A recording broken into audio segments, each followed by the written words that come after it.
ప్రహ్లాదుడు గొప్ప విష్ణు భక్తుడు. అసుర రాక్షసుడు అయిన హిరణ్యకశిపుని కుమారుడు.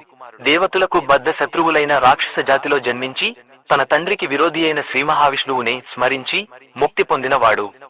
భక్తితో పూజిస్తే ఈ కలియుగంలో కూడా మనల్ని కాపాడటానికి ఆ దేవుడే దిగివస్తాడు అని నిరూపించే ప్రహ్లాదుని చరిత్ర గురించి ఈ వీడియోలో తెలుసుకుందాం. హిరణ్యకశిపుడు రాక్షసరాజు. తన సోదరుడు హిరణ్యాక్షుడు శ్రీహరి చేతిలో వరాహ రూపం ద్వారా మరణించినట్లు తెలుసుకున్న హిరణ్యకశిపుడు శ్రీహరిని మట్టుపెట్టాలంటే కొన్ని శక్తులు కావాలని బ్రహ్మ కోసమై ఘోర తపస్సు చేస్తాడు. ఆ తపస్సుకు మెచ్చిన బ్రహ్మ అతడిని ఏం వరం కావాలో కూరుకోమనగా తనకు ఇంటగాని బయటగాని భూమి మీద గాని ఆకాశంలో గాని రాత్రి గాని పగలు గాని దేవదానవ మనుషుల చేత గాని మరణము లేని వరము కావాలని కోరుతాడు. అప్పటి నుండి హిరణ్యకశిపుడు తనకు తిరుగులేదని తనకు మరణము లేదని విర్రవీగుతూ దేవతలను ఋషులను అనేక విధముల బాధింపసాగెను.